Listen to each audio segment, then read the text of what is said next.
Glória a Deus. Eu cumprimento a todos com a paz do Senhor. Quem está feliz nessa manhã? Então, encontre alguém bem bonito do seu lado e dê um sorriso para a pessoa.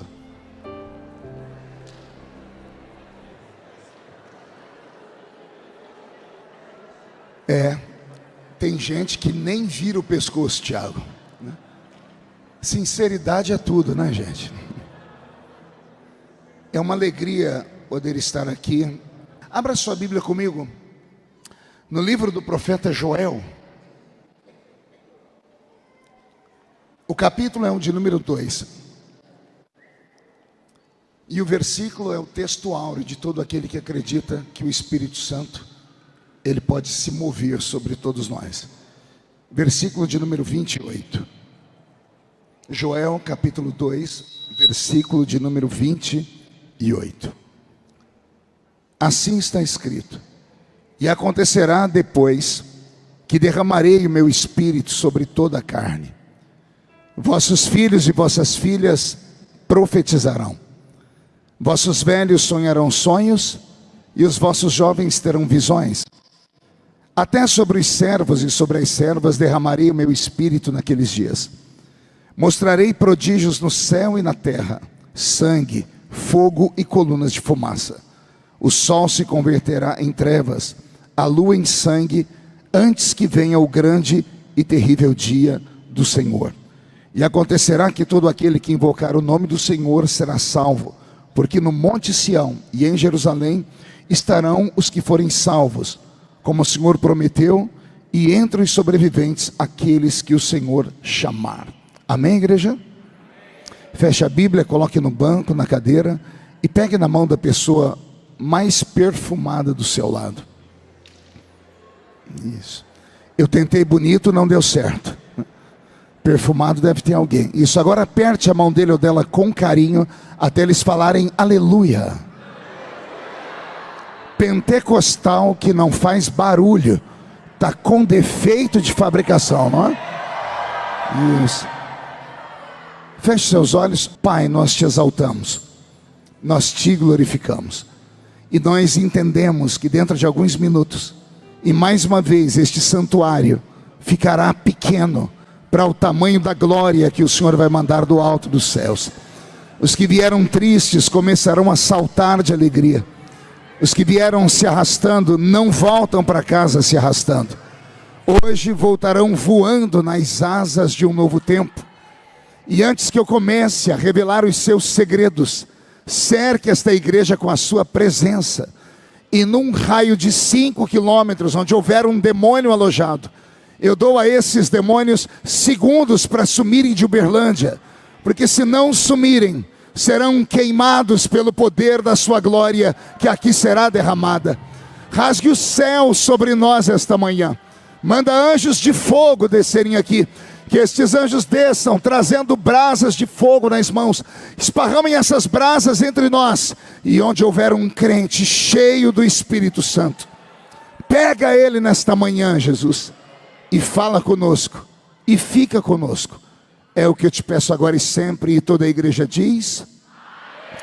Vamos dar a Jesus uma linda salva de palmas.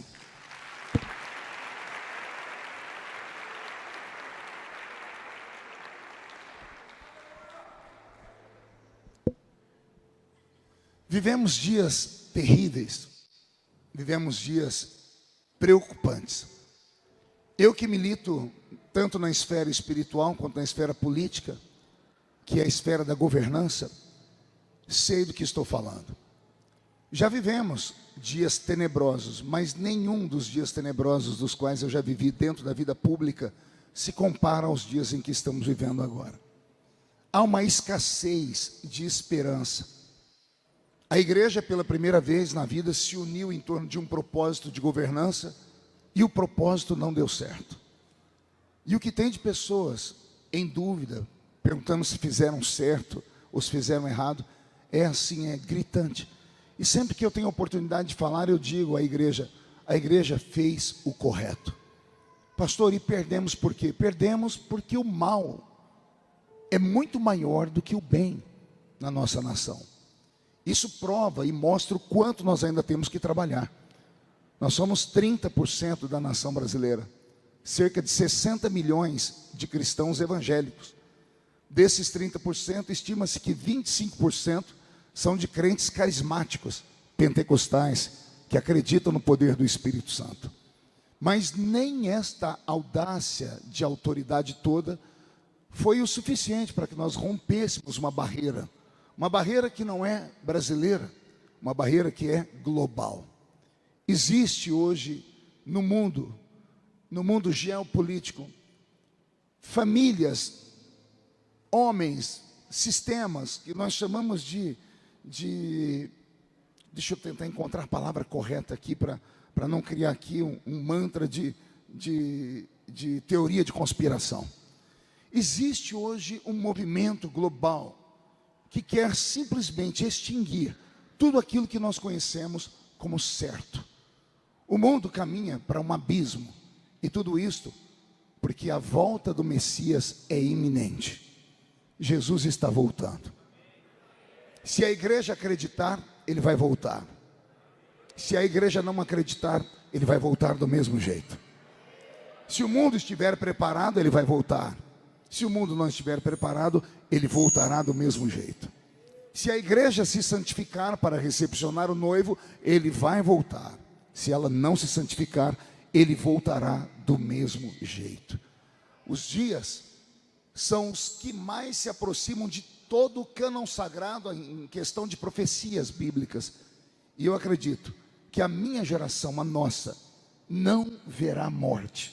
Posso estar errado, não estou fazendo previsões, não estou dando datas, mas eu acredito que muitos dos que estão aqui não provarão a morte. Ouvirão o toque da trombeta, serão arrebatados. E se a trombeta tocar nessa manhã, e daqui de dentro pelo menos 2 forem, um sou eu, quem é o outro vem atrás, deixa eu ver. Vou acreditar nisso, hein? Pois bem, o que Cristo espera da igreja nesta reta final? Ele espera que a igreja se posicione, que ela esteja no lugar certo, e que ela não tenha medo das forças contrárias que lutem contra ela.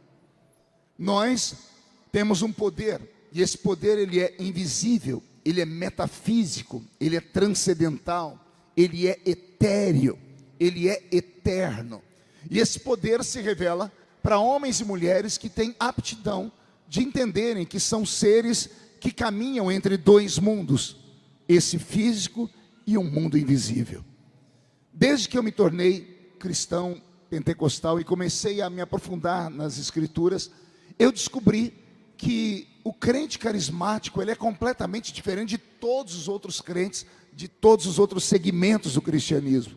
Nós temos o cristianismo católico, nós temos o cristianismo anglicano, nós temos os reformados, nós temos os tradicionais, temos os pentecostais, os neopentecostais, e tem uma mescla de nomes que a gente não consegue nem dar. Então, de todos esses grupos, existe um grupo que, se conseguisse compreender o que são e o que tem, as portas do inferno não prevalecerão contra eles. E eu tenho certeza que é para esse grupo que eu vim pregar aqui nesta manhã.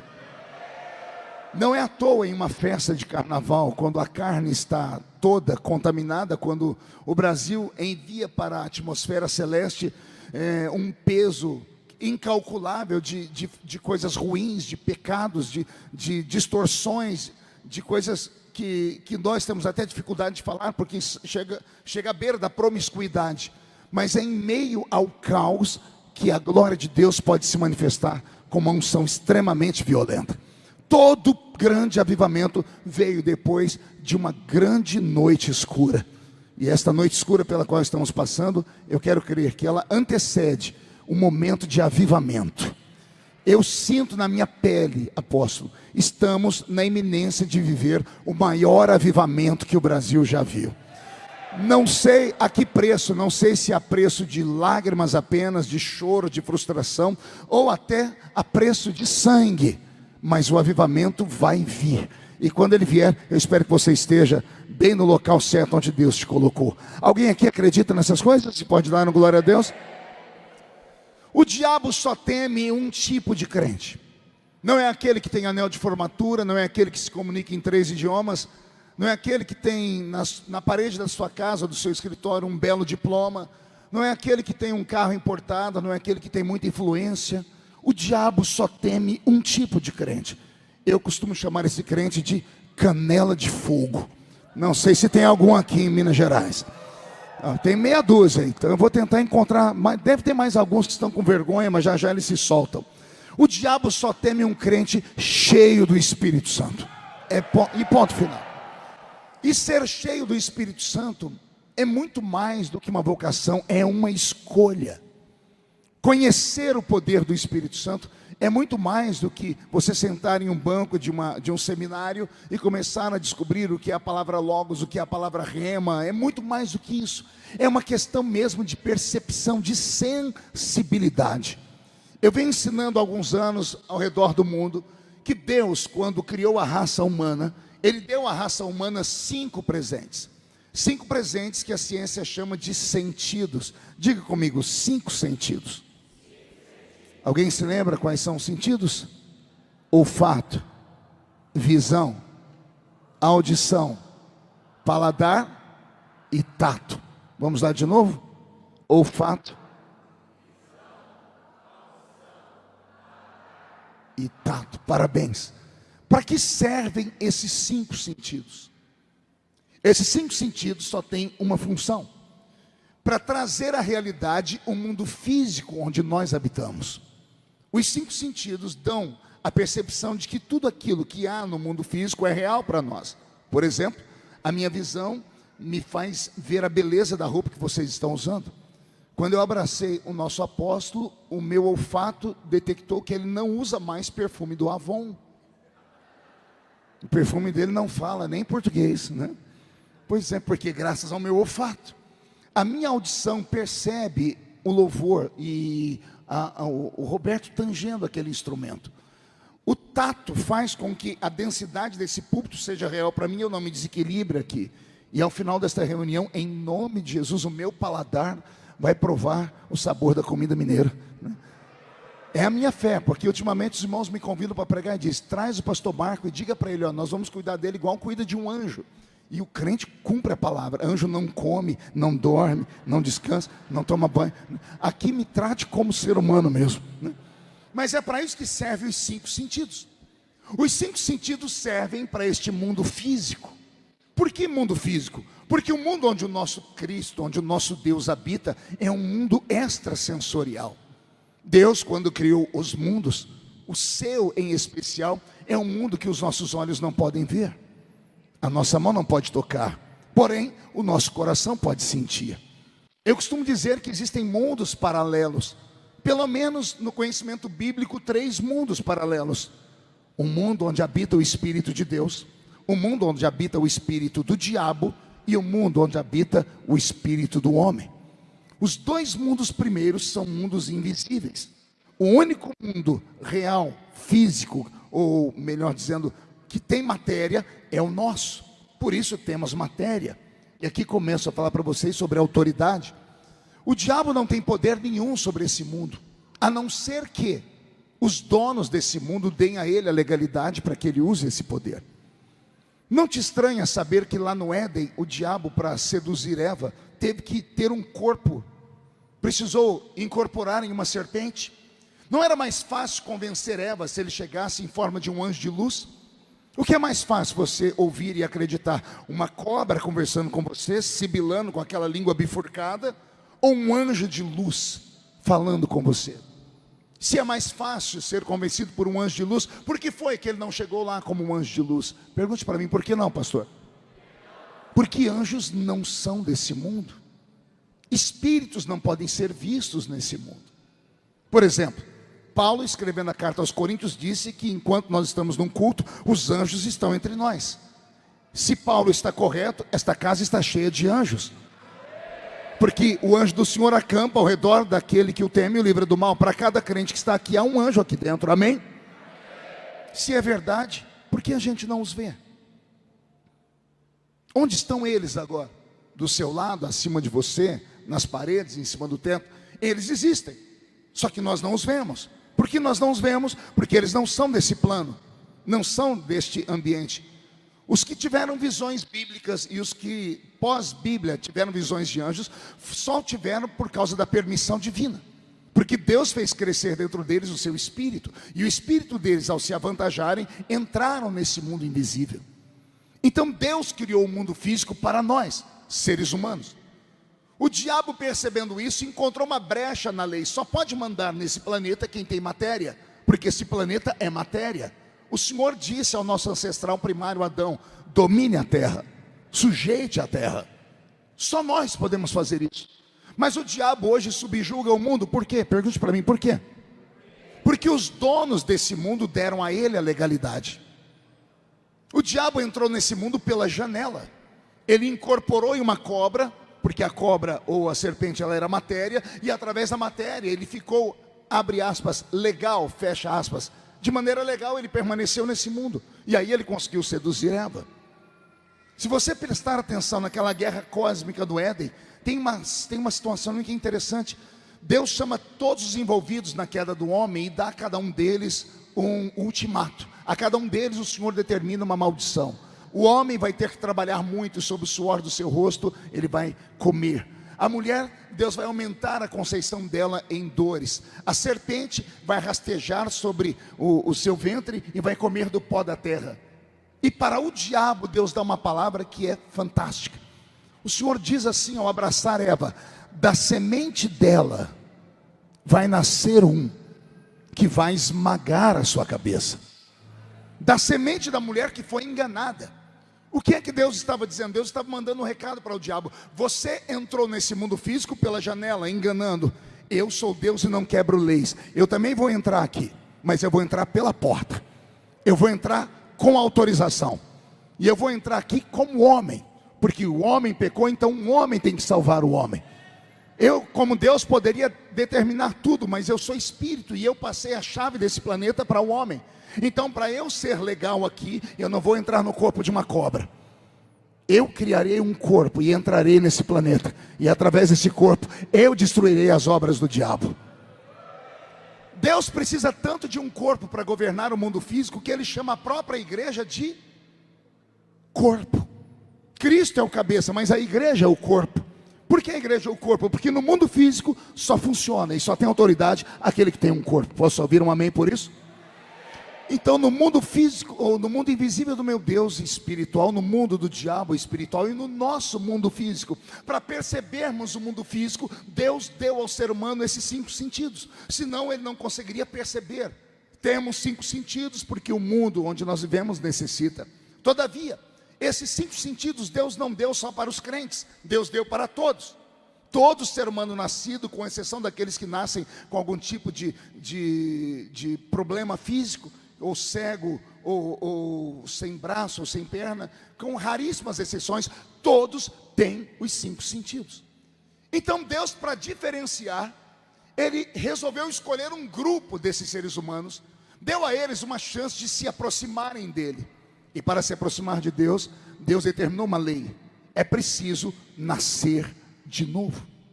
É preciso o quê? Por que nascer de novo? Porque quando nascemos de novo, nós herdamos o DNA desse ser que está nos recriando, que é o eterno Deus.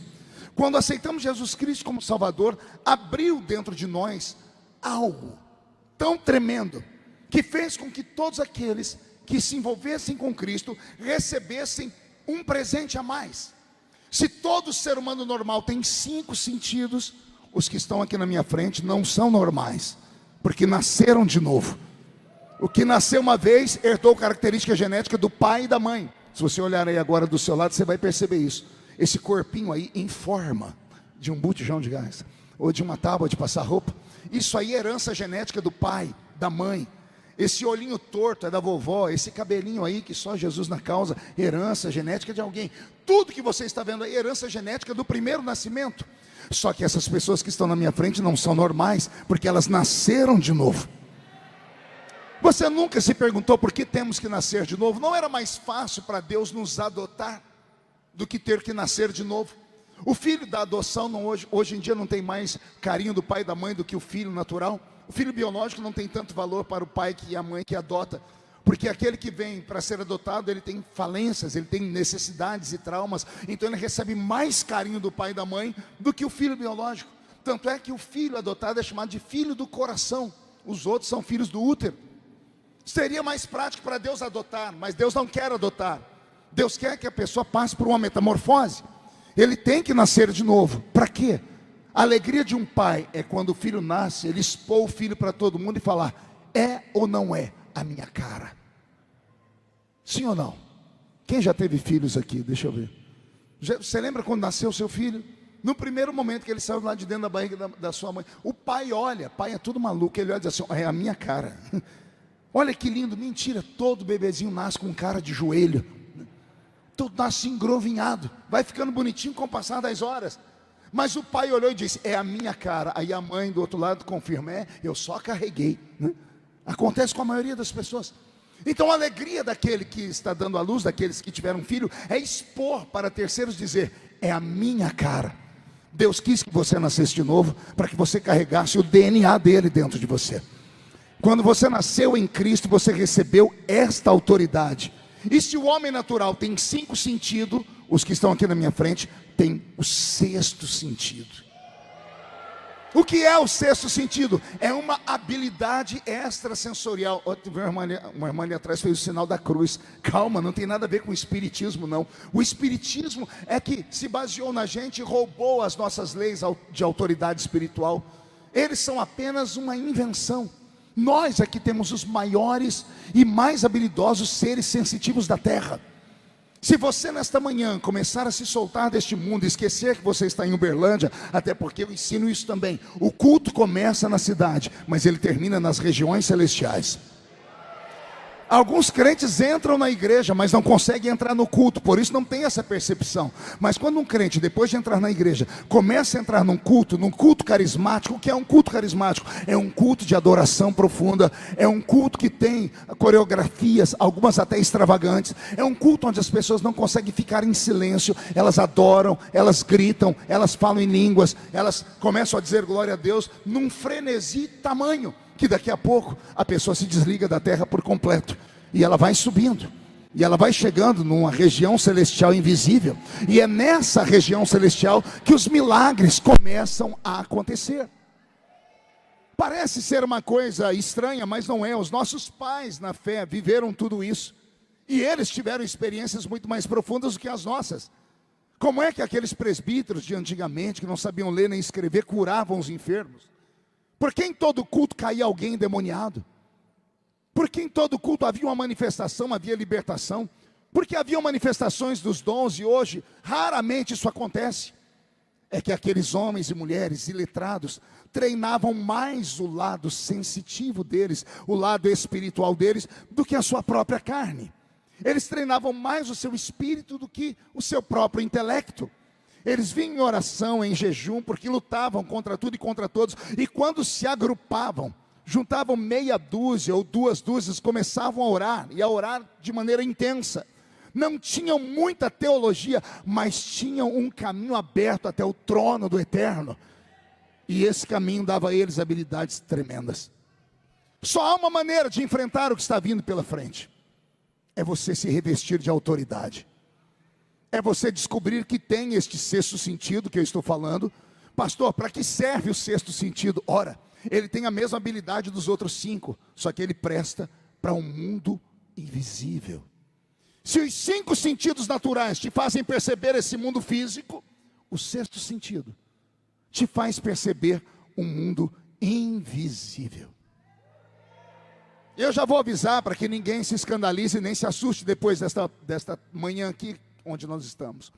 Quando este culto terminar, depois das orações, depois que louvarmos, alguns de vocês vão sair pelas ruas, vão para casa, para o trabalho, para a escola, e vocês vão começar a perceber coisas que nunca perceberam. Os seus olhos vão ver coisas que vocês nunca viram. Não se assuste se ao cumprimentar alguém, o seu corpo inteiro se arrepiar depois desta tarde aqui. Não se assuste se você começar a sentir coisas, vontade de orar, entrar dentro do banheiro lá do seu trabalho e começar uma batalha espiritual. Por quê? Porque Deus vai começar a treinar aquilo que está dentro de você. O diabo não tem medo do que ele vê, ele tem medo daquilo que está dentro de você. O diabo, ele enxerga exatamente aquilo que está dentro de você, porque ele é espírito. Sendo um espírito, ele enxerga a sua parte espiritual. E você pode aqui chamar a nossa atenção com o seu corpo malhado na academia, com esses bíceps gigantes aí, ou com essa barriga de tanquinho, igual a barriga do nosso apóstolo aqui. Você pode chamar a atenção da gente com esse corpo bonito, mas o diabo não se preocupa com nada que está no seu exterior. Ele se preocupa com o que ele vê quando está olhando para dentro de você. E alguns, por dentro, estão meio caidinhos. Mas depois desta academia espiritual em que estamos aqui, vamos malhar o nosso espírito. Você vai sair por aquela porta, aqui dentro parecendo Arnold Schwarzenegger. E todos os demônios que estão aqui na cidade, todos os demônios que vieram para atormentar você, sua família, todos os demônios que vieram para acabar com a sua célula, todos os demônios que vieram para acabar com o seu ministério, serão obrigados a recuar. Porque não há espaço para o poder do espírito do inimigo quando o Espírito Santo está atuando nas nossas vidas. Alguém acredita nisso? Pode dar mais um grito de glória a Deus, por favor?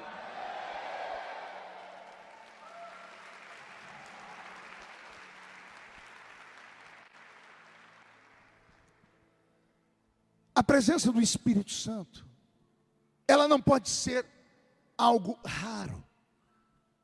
Ela tem que ser um cotidiano de vida. O Espírito Santo, ele é sensível. Ele é uma pessoa.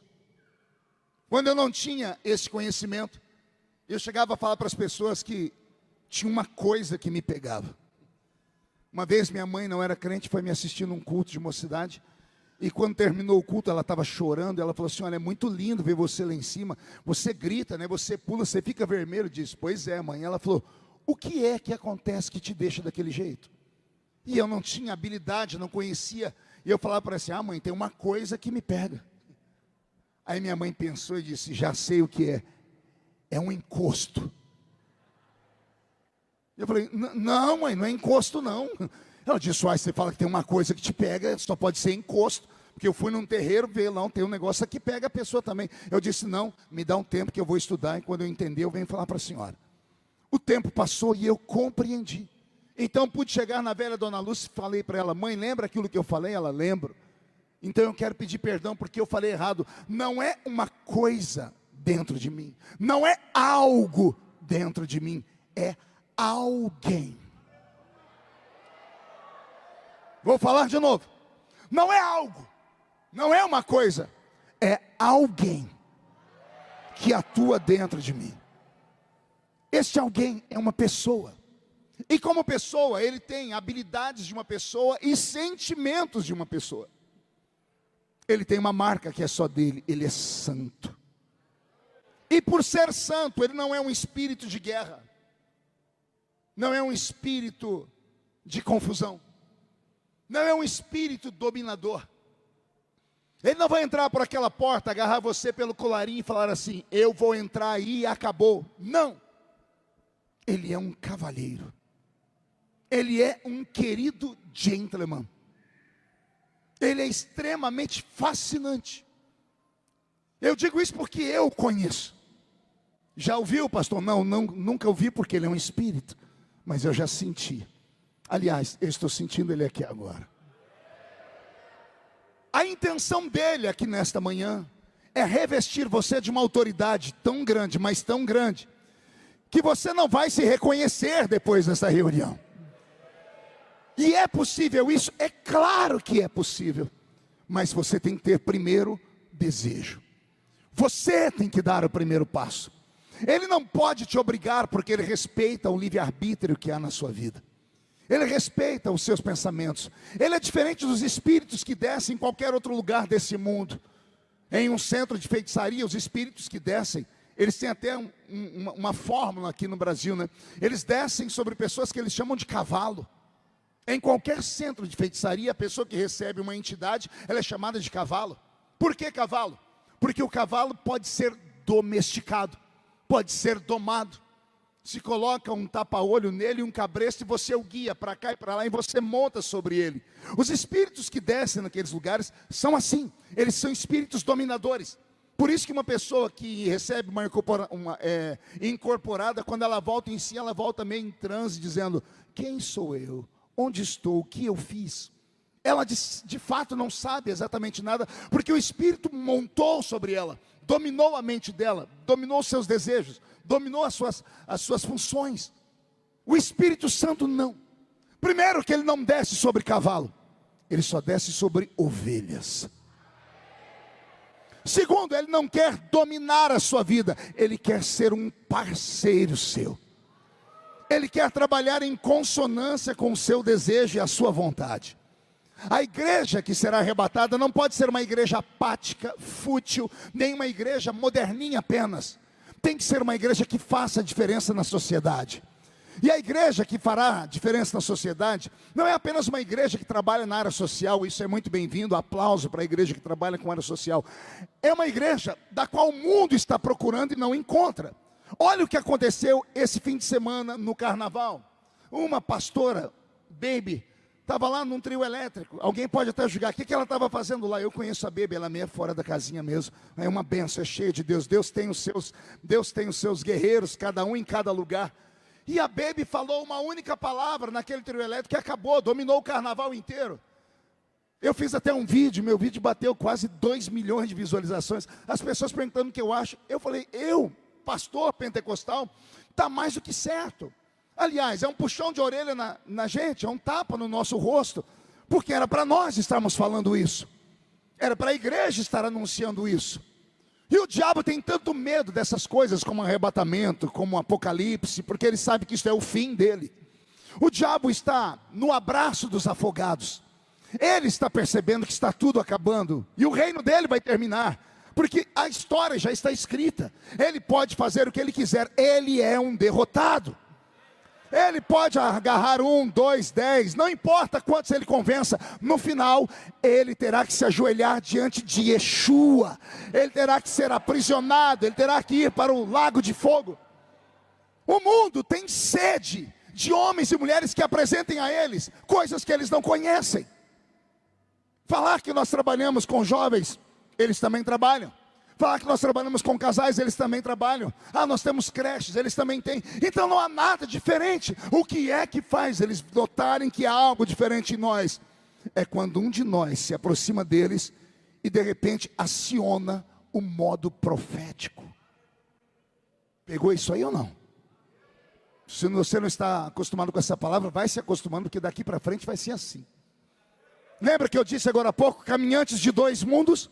Você está caminhando aqui, mas quando você entrar em alguma casa, em algum estabelecimento, não se assuste se você começar a ouvir coisas, a ver coisas e a sentir coisas. Quando ouvir, ver e sentir, abre a boca para falar, sem medo, e acione o modo profético, e assuste aquela pessoa, porque ela vai te dizer, como é que você sabe disso? E você vai dizer, eu não sei, mas aquele que está dentro de mim sabe. Existe isso, existe essa possibilidade. Eu estou falando sobre o Espírito Santo. Vamos chamar esta manhã de manhã da paracletologia, ou da pneumatologia, a doutrina do Espírito Santo.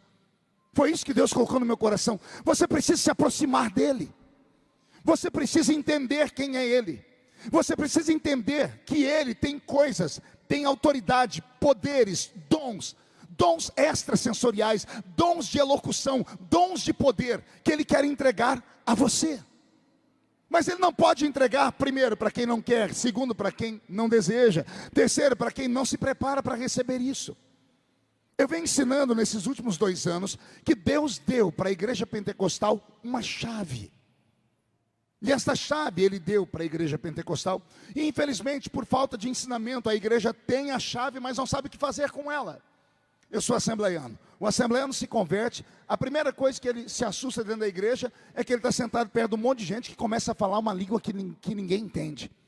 Lembro até hoje, um menino, chamava Márcio Sestari, primeiro culto que eu participei de uma Assembleia de Deus, sentado do lado dele, no meio do culto ele foi ficando valente, ele dava um soco assim para cima, eu fui me afastando dele, porque eu já tinha ido em centro de feitiçaria, eu falei, tá possuído, né? Fui me afastando, e ele começava a gritar umas coisas. Terminou aquela reunião, eu perguntei para ele assim, ô amigo, a sua mãe é dona de floricultura? Ele, não. Você tem floricultura? Ele disse, não. E ele perguntou, por quê? É que você ficou a reunião inteira aqui falando samambaia, samambaia, samambaia. Eu falei, que samambaia é essa? Ele disse, Ele abriu aquela boca, banguela, só tinha 2 dentes na boca, o zagueiro e o atacante. Ele olhou para mim com aquele sorriso maroto e disse: não é samambaia não, é língua de anjo. Pense numa loucura para entrar na cabeça de alguém que... Eu era coroinha no catolicismo, já tinha lido a Bíblia inteira com 9 anos de idade. Já tinha passado a olhar pelo Pentecoste, mas não entendia nada daquilo. E eu falei: como é que é língua de anjo? Ele disse: língua de anjo. Eu falei: isso, como é? Me explica. Ele disse: está escrito aqui. E ele abriu a Bíblia em Atos dos Apóstolos, capítulo de número 2. Lembra o que está escrito lá? Estavam todos reunidos no mesmo lugar, quando de repente veio do céu um som, como de um vento forte e impetuoso, que encheu a casa onde estavam assentados. E todos foram cheios do Espírito Santo, e começaram a falar em outras línguas, conforme o Espírito Santo lhes concedia que falassem. O texto existe. A igreja neotestamentária nasce com a percepção de que eles receberam dons extrasensoriais. O primeiro deles, falar numa língua que eles não entendiam. Eles receberam isso. Aí eu me converti na Assembleia de Deus e disseram: isso existe. Eu disse: se existe, eu quero. E me ensinaram a fórmula. A fórmula é antiga e até engraçada. Eu falei: como é que eu falo em línguas? O rapaz disse: começa a dar glória. E eu: glória. E parei. Ele falou: não, tem que ser mais. Quanto? Ele falou: até ele te visitar. E a gente ficava o culto inteiro: glória, glória, glória, glória, glória, glória, glória, glória. Por isso éramos chamados de igreja barulhenta. Por isso éramos chamados de crente estranho, porque a gente passava o culto inteiro gritando. Não é que nós não sabíamos o que estávamos fazendo, sabíamos. A gente queria receber esta autoridade, e não há explicação nessa esfera. Depois de muito dar glória, o céu se abria, e a gente parava de falar glória e falávamos em outras línguas, línguas ininteligíveis, que chamamos dentro da teologia de glossolalia. A glossolalia, a habilidade de falar em outras línguas. Esta é a chave. Aí vem o próximo problema, pergunte qual? Por que falamos em línguas? Quem aqui é batizado com o Espírito Santo e fala em línguas? Deixa eu ver. Pergunte a quem está do seu lado com a mão levantada: você fala em língua para quê?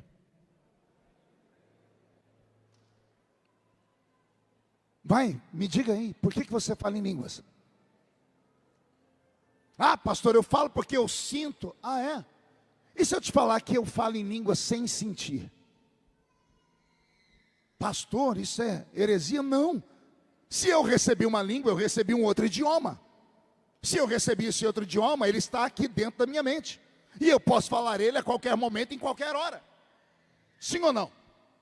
Eu não tenho que falar em língua somente quando me dá um arrepio do corpo, ou quando eu sinto o vento das asas do arcanjo Miguel, ou quando tem um serafim com uma brasa de fogo queimando os meus lábios. Não.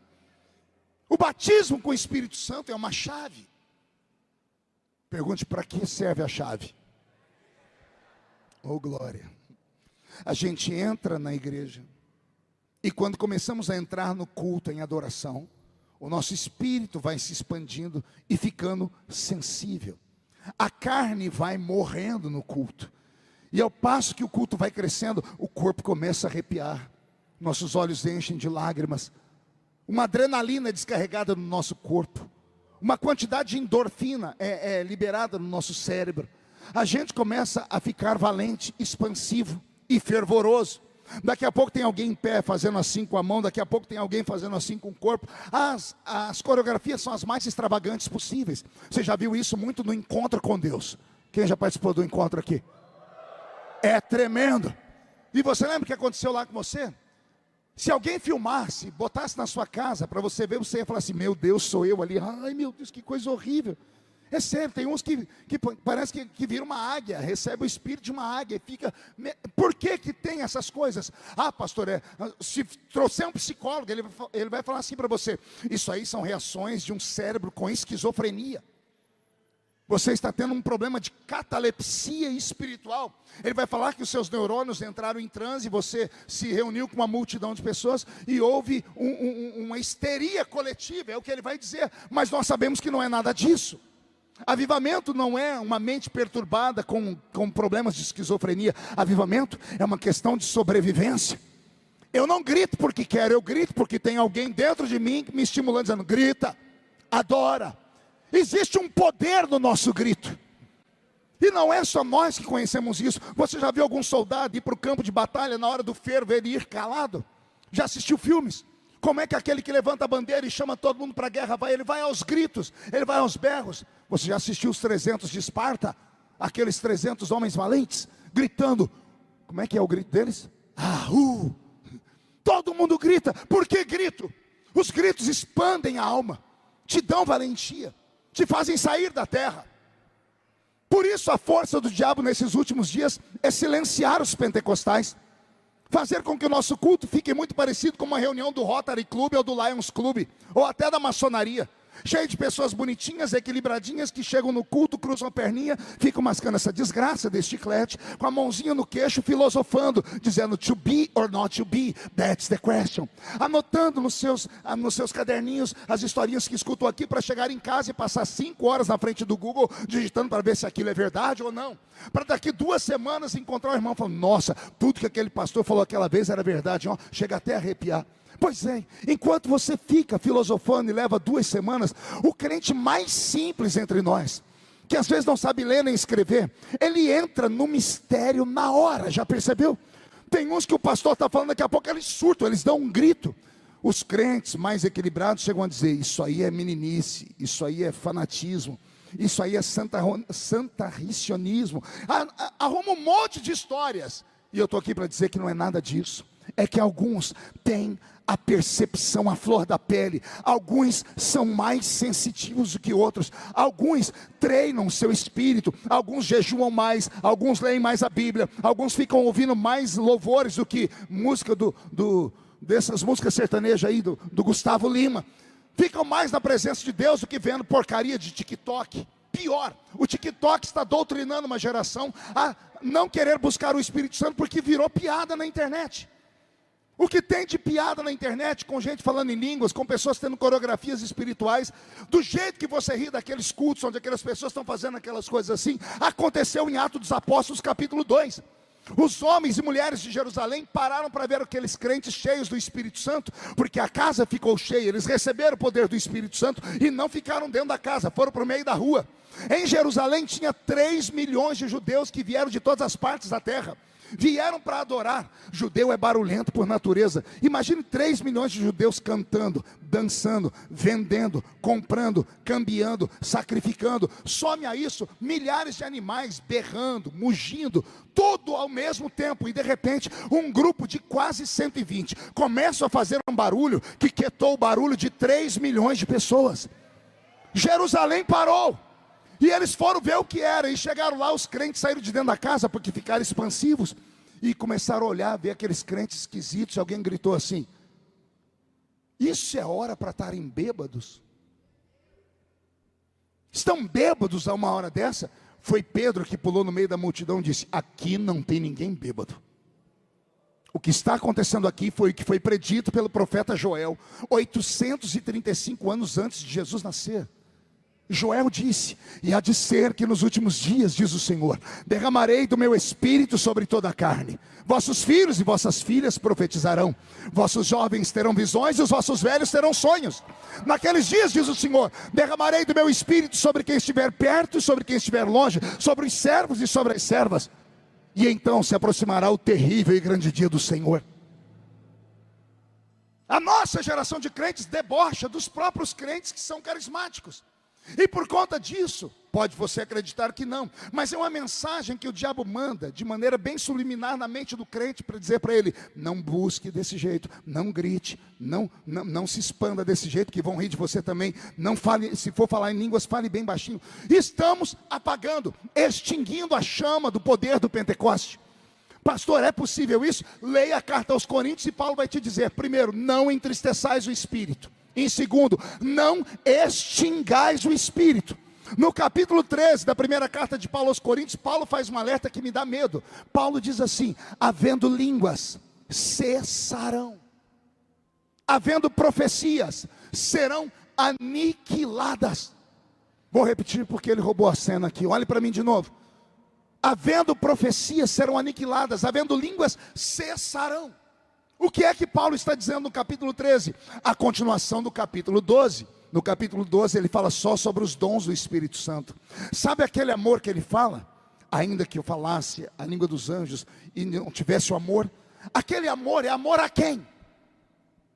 É amor ao Espírito Santo, porque é uma continuação do capítulo 12. No capítulo 12, Paulo fala sobre todos os dons do Espírito Santo, e aí ele emenda uma história sobre o tal do amor, e depois que ele fala sobre esse amor, ele diz: mas falhando o amor, as profecias serão extintas, as línguas vão cessar. Estamos vivendo esse tempo, um tempo onde os dons não acontecem mais. Deixa eu perguntar aqui, quem aqui já ouviu em um culto alguém levantar em línguas proféticas e uma outra pessoa interpretá-la? Levante a mão. Dê uma olhadinha, olha só, nem um sexto dos que estão aqui viram isso. Os outros nem sabem do que eu estou falando. Por quê? Virou lenda. O que é lenda hoje, na minha época, era comum, era normal. O que é que aconteceu de lá para cá, senão um esfriamento? O diabo começou a roubar de nós esta sensibilidade, esta habilidade de conhecermos o mundo do Espírito como ele é. O batismo com o Espírito Santo não é só um sinal, ele é uma chave. Pergunte para quê? Só falo se todo mundo perguntar. Você entrou na igreja, acionou o modo profético, começou a adorar, você vai falando em línguas. Quando você vai falando em línguas, você sai da terra. Você vai para as regiões celestiais. E nas regiões celestiais, existe lá um armário. Um armário que tem 9 prateleiras. As línguas estranhas, o batismo com o Espírito Santo é uma chave. Que serve para quê? Para você abrir a porta desse armário. E o que tem nessas prateleiras? 9 dons. Variedade de línguas, que é diferente do batismo com o Espírito Santo como sinal. É você orar em outras línguas, inclusive línguas desse planeta que você nunca estudou. Interpretação de línguas é um dom. Dom de operação de maravilhas. Você já viu esse dom? Se você visse, você ia ficar como morto, caído no chão. Eu vi uma vez, na África, um homem sentado perto do púlpito, 500 mulheres levantaram para cantar no círculo de oração. Não tinha um instrumento, porque era um lugar muito pobre. Uma igreja com 3.000 pessoas, não tinha teto, era só chão batido e os muros. O meu microfone era ligado numa caixa de som ligada numa bateria de carro. Eu falava aleluia, o povo entendia glória a Deus. Não tinha energia elétrica, era tudo lamparinas. Isso há 25 anos atrás, no continente africano. E aconteceu antes de eu pregar, as mulheres levantaram para cantar. Quando elas levantaram, a cabeça delas chegou perto dos lampiões que estavam lá iluminando. Eu percebi que eram 500 mulheres carecas. 500 mulheres sem um fio de cabelo na cabeça. Eu não tinha percebido isso, porque era tudo meio nublado. Quando eu vi aquilo, eu, assembleiano roxo, brasileiro, que cortar a ponta do cabelo já era pecado, dava o direito da pessoa ir para o inferno. Eu vi 500 mulheres carecas. O pastor do meu lado percebeu que eu fiquei meio escandalizado. Ele botou a mão na minha perna e disse: está assustado? Eu falei: estou. O que aconteceu? Ele disse: teve um surto de piolho aqui na aldeia. O surto foi tão grande que algumas pessoas, algumas mulheres tiveram machucado na cabeça e não teve como o veneno matar os piolhos, teve que raspar a cabeça. E estava se aproximando a festa, e elas não queriam vir para aqui porque estavam com vergonha. Aí todo o círculo de oração se reuniu e disse: se elas não vão, nós também não vamos. Ou então, todos nós vamos rapar a cabeça, para que nenhuma de nós se sinta menor do que nenhuma outra. Eu fiquei assim, eu nunca tinha visto uma prova de amor tão grande. 490 mulheres rasparam a cabeça por causa de 10 mulheres doentes, só para que todas pudessem participar num culto. Ali começou a quebrar dentro de mim o espírito da religiosidade. E quando elas começaram a cantar, era uma coisa tão linda, porque o som que elas faziam era com palmas e batendo os pés no chão. Dali vinha a melodia, e elas começaram a cantar no idioma delas. E tinha um homem sentado perto do púlpito com a perna toda torta. Sabe aqueles paralíticos que te dá medo, porque os ossos deles são todos tortos? No meio do louvor daquelas mulheres, parece que caiu um trovão dentro da igreja, uma explosão. Todos nós assustamos e olhamos o paralítico gritando, falando num português lusitano, português de Portugal: Senhor, quisera eu ter pernas para dançar como elas. E foi assim que nós começamos a escutar barulho de ossos se movendo. Trec, trec. Eu estava mais próximo, eu fui me afastando. Olha só, a gente ouve alguém dar um testemunho, fui curado de dor de cabeça, cai uma glória dentro da igreja, todo mundo grita, fala em línguas. Mas quando eu vi aquele milagre, eu não conseguia adorar a Deus, eu entrei em parafuso. Eu senti um terror tão grande, porque era algo que os olhos humanos não tinham visto ainda. Eu vi aquele homem ficar de pé e cair por 2 vezes, até que ele se endireitou. Ele saiu correndo no meio dos outros. Acabou o culto ali, eu não precisei pregar. O Senhor fez a obra dele. O que foi que aconteceu ali? Não foi dom de cura, porque eu não curei ele. Mas o ambiente foi saturado com uma glória de Deus tão grande, que o dom de operação de maravilhas aconteceu naquele exato momento. Nesta prateleira existem dons que você, se conhecesse, buscaria. Existe a palavra do conhecimento, que nós chamamos de dom da revelação, que é você pegar na mão de uma pessoa e Deus te dar a ficha dela inteira. Que é você estar em um ambiente e Deus te dar algo que você não ouviu ninguém falar. Eu tenho uma irmã de oração assim, ela mora nos Estados Unidos. A minha alma e a dela é ligada em oração. Tudo que vai acontecer comigo, tudo, sem nem tirar um fio, tudo Deus revela para ela. Estava nos Estados Unidos semana passada, e ela mandou uma mensagem dizendo assim: não se assuste, o voo de vocês vai mudar de horário, porque o senhor tem um livramento, era para vocês saírem em tal hora, vocês vão sair no outra hora. Eu peguei aquilo, mandei para o Roberto, falei: Roberto, vê aí o horário. Ele falou: não, pastor, não houve mudança nenhuma. Eu disse: então fique ligando todo dia na companhia, para saber para que hora vai mudar. O Roberto riu, falou: pastor, está tudo certo, não vai ter mudança nenhuma. Aí eu mandei para ele o texto, eu falei: ó, quem mandou? Quando ele viu a profeta, ele disse: não, se ela falou, eu vou ligar todo dia. No 4º dia depois que ela falou, a companhia mandou um e-mail para o Roberto, dizendo assim: ó, mudou o horário do voo. O Roberto quase teve um infarto. Ele falou: pastor, recebi aqui. Ele se espantou, eu já não me espanto, porque eu conheço a criatura. Tem pessoas que têm uma visão além do alcance. Não são bruxos, são cheios do Espírito Santo. E por falar em bruxo, vai um puxão de orelha. Você sabe como nasce um babalorixá? Você tem noção de como nasce uma bruxa, um feiticeiro?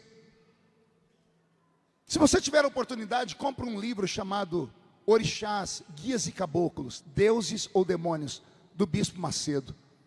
Você vai ver não apenas história, mas você vai ver imagens. A pessoa que vai para um lugar desse para desenvolver, para fazer cabeça, primeiro, ela é tida como alguém sensitiva. Ela vê vultos, ela ouve vozes, ela sente coisas que ninguém sente. Aí essa pessoa conta para alguém que leva ela para um lugar, uma tal de mesa branca, que é o espiritismo científico. E lá no espiritismo científico começam a dar passes nela, ela começa a falar com espíritos de luz. Mas isso é como uma droga. A pessoa começa com a maconha, daqui a pouco ela quer uma dose mais forte.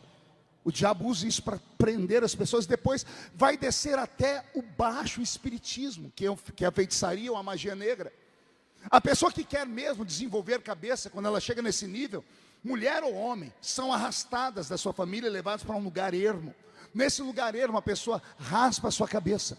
Ao raspar a cabeça, ela recebe entidades chamadas espíritos de herê, que são espíritos de criança. Uma vez que elas estão possuídas por espíritos de criança, como criança é muito levada e faz coisas que não deve, a pessoa começa a apanhar de maneira invisível e começa a brotar vergões nas costas da pessoa. Algumas têm o seu corpo aberto, e quando o corpo delas é aberto, aí entra alguém que tem mais visão e entendimento e joga um pó de osso de morto, chamado ebó ou ebá, para fechar as cicatrizes. Quando fecha as cicatrizes, está feita uma aliança. A pessoa fica 30 dias em jejum. O jejum dela é quebrado, ela bebendo urina e comendo fezes de animais, ou carne em estado de putrefação. Porque o diabo destrói toda a dignidade que é no ser humano, porque ele quer ver se a pessoa quer receber mesmo dons extrasensoriais. Depois disso, a pessoa termina o seu jejum tomando banho em fezes e urina, tudo misturado. A pessoa é levada ao pó, ela se esvazia de si mesma. E sabe o que mais? Eles vão até o fim. A última coisa que é dada a ela como ordem, ela ir num cemitério e desenterrar um defunto. E as pessoas fazem isso porque elas querem receber aquela autoridade. E depois de tudo isso, depois de 40 dias, nasce um ser que vê o que os olhos normais não veem. Que são chamados de bruxos, de bruxas, feiticeiros, feiticeiras. Pasme, tem crente que não acredita nisso, mas eu acredito. porque eu já tive embates com esse pessoal. A gente é acostumado só com esses demôniozinhos que eu chamo demônios kamikaze. Esses demônios que se manifestam em culto são kamikazes. Zé Pilintra, Zé Pilantra, Chucaveira, Tranca-Rua, Preto Velho. O que vem fazer um demônio numa igreja com 500 crentes cheios do Espírito Santo? É kamikaze. Cansou de viver, sabe que só a igreja tem autoridade para amarrar e mandar para o abismo. Os verdadeiros demônios não entram em igrejas, eles dominam ruas, eles dominam casas, eles dominam ruas, avenidas, eles dominam bairros, eles dominam cidades, eles dominam estados, são potestades. Na carta aos Efésios, Paulo vai falar sobre as categorias deles.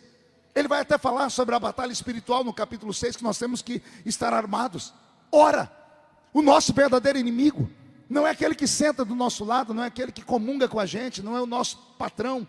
O verdadeiro inimigo, ele é invisível, ele é astuto. Mas como é que o crente vai ter a percepção de que ele existe, se o crente não é treinado aqui dentro? Para isso existe um dom, discernimento de espírito. Está lá, nesse armário. Se a igreja tivesse o dom do discernimento de espírito, muita gente que canta nos nossos púlpitos, que prega nos nossos púlpitos, não pregariam, não cantariam. Porque o dom de discernimento de espírito ia mostrar para a igreja que aquelas pessoas não passam de artistas, que apenas entoam, que apenas encenam, mas não vivem aquilo que pregam, não vivem aquilo que cantam. E a igreja começa a ficar contaminada, e a igreja começa a criar para si bezerros de ouro. E aí nós temos os nossos filhos, as nossas filhas, que têm adoração, predileção por pregadores e cantores, como eu tinha antigamente na minha casa, uma foto do Chitãozinho Chororó. E se você rir, eu te dou um cascudo na cabeça, porque eu sou velho mesmo. Nossos filhos tiraram a foto do Chitãozinho Chororó e colocaram foto de outros. Falta do discernimento de espírito. A falta do discernimento de espírito fez você brigar com a sua mãe, com o seu pai, com o seu patrão, fez você perder o emprego, porque você achou que era uma perseguição deles, e não eram. Eles eram apenas os cavalos usados por esses espíritos. Mas se você tiver esse dom, a partir de hoje, ninguém mais te engana em nada. Não, vou falar mais profundo. Aquele que tem o dom de discernir espíritos, até a vida financeira dele muda. Pergunte por quê? Será que só eu tenho dentro do meu guarda-roupa uma camisa que eu comprei e nunca usei? Alguém aqui tem alguma roupa em casa que você comprou? Aí toda vez que você abre a gaveta, você olha aquela porcaria e diz: por que eu comprei isso? Você já colocou umas 5 vezes, não orna, não combina com nada. Aí você tira e guarda na casa. Aí você fala: por que eu comprei isso? Você é burro? Você é cego, é ignorante? Não. Se você não gosta daquilo, por que você comprou? Você foi seduzido. Um espírito de encantamento. Você foi encantado a levar aquilo que você não queria. Aí quando você gasta dinheiro naquilo que você não precisa, o diabo vai levando embora os seus recursos. Será que só eu tenho na minha casa um aparelho de ginástica? Uma esteira que só presta como guarda-roupa. A gente pendura a roupa em cima dela. Eu olho para aquela esteira e falo: por que eu te comprei, inferno? Eu olho para ela e vejo que eu sou uma pessoa ociosa, que eu deveria estar fazendo exercício, mas não estou, mas não consigo fazer. Eu falo: por que eu comprei? Detalhe, eu já doei 2, comprei a 3ª e não uso. Eu falo: Jesus, o diabo me cega. Espíritos de encantamento, falta de discernimento de espírito. O treinamento nessa manhã está sendo violento. Vai acontecer uma mudança tão drástica na sua vida. Vão te chamar de fanático, de louco e desequilibrado. Não entra dentro da sua casa, a partir de hoje, nem uma cibalena. Vixe, agora fui longe. Tem que dar um Google aí para descobrir o que é cibalena. Só eu e o apóstolo sabemos que a gente é velhinho. Não entra dentro da sua casa a partir de hoje nenhuma agulha mais, se não for para glorificar o nome do Senhor. A diferença é que os filhos das trevas são mais prudentes do que nós. Eles, com vontade de ter dons, se sacrificam, raspam a cabeça, se entregam a demônios, comem tranqueiras, tomam banho em tranqueiras. E nós? Deus não precisa fazer isso com a gente. Ele só está num culto como esse dizendo assim: se você quiser eu te dou. Se você quiser eu te dou acesso. Eu já te dei a chave. Sobe até as regiões celestiais e acessa. Abre o armário. Pegue o dom que você quer. Mas a gente não consegue. A gente faz da igreja como se fosse uma casa de espetáculo. Muitos não vêm para um culto, vêm para um momento de entretenimento. Muitos gostam da música, aliás, 100% gostam da música, nem 100% gostam de ouvir a palavra. E a palavra hoje tem sido rejeitada, as pessoas não querem mais ouvir uma palavra de 1 hora e meia, tem que ser 20 minutos cravado no relógio, senão essa geração milênio não tem paciência. Eu participei de um seminário agora, os seminários brasileiros estão se adequando, treinando os novos pregadores, os novos pastores a pregarem mensagens curtas, porque a geração milênio não tem paciência para ouvir. Por isso são rasos, por isso qualquer vento de doutrina nos leva embora. Nunca houve uma confusão tão grande entre nós pentecostais e neopentecostais com a questão da doutrina do calvinismo, por exemplo. Nossos filhos estão entrando em parafuso, comendo lixo tóxico de internet. Por que fazem isso? Porque não têm o dom de discernir espíritos, porque não têm a presença do Espírito Santo para guiá-lo de verdade, porque não têm a paciência de gastar horas em oração, porque não querem mais subir o monte para orar, porque pular e gritar dentro da igreja não combina com a roupa que você está usando. Ah, pastor, se eu me entregar muito e eu ficar chorando aqui, a minha maquiagem, que eu levei 300 horas para fazer, vai borrar. Pastor, se eu me entregar numa dança como o Miriam entregou, o que eu faço com o meu salto? Luís XV, vai quebrar o salto. Deixa eu te contar uma coisa. Se você quer vencer este tempo, se você quer pertencer à igreja do arrebatamento, se você quer ver o céu pelo lado de dentro, você tem que se despir de todos os seus preconceitos, e você tem que entender que o poder do Pentecoste não é uma coisa atemporal, não é uma coisa temporal, não é uma coisa que existiu e não existe mais, e não é só para um grupo específico, é para todo aquele que buscar e acreditar. Vou repetir o que eu disse agora há pouco: o diabo só tem medo de um crente que sabe quem é e usa a autoridade que tem. Se você acreditar no que eu estou dizendo e sair daqui hoje com esta consciência, não vai ter mais nenhum demônio te oprimindo, você não vai sofrer mais de depressão profunda, nem síndrome de pânico, você não vai ter mais essas mazelas que atormentam o homem moderno, porque o homem moderno só tem isso por causa de ansiedade extrema, frustração. Um crente cheio do Espírito Santo, ele não tem tempo nem para ansiedade, nem para frustração. Ele sabe quem ele é, ele sabe o que está fazendo aqui, e melhor, ele sabe para onde vai quando Jesus Cristo voltar. Eu quero que todos levantem a mão direita para o céu agora e chacoalhem ela assim. Agarre o ombro de quem está do seu lado, por gentileza. Agarre o ombro da pessoa. Ó, tem gente que nem para me obedecer presta. Agarre o ombro da criatura, agarrou? Chacoalhe ela agora até ela ficar irritada. Com vontade. Diga para ela: Deus te trouxe aqui para isso. Sacode ela. Diga: para isso. Deus te trouxe aqui para sacudir a sua fé, para sacudir a sua percepção espiritual. Esta é a igreja do arrebatamento, e a igreja do arrebatamento é possuída pelo Espírito Santo.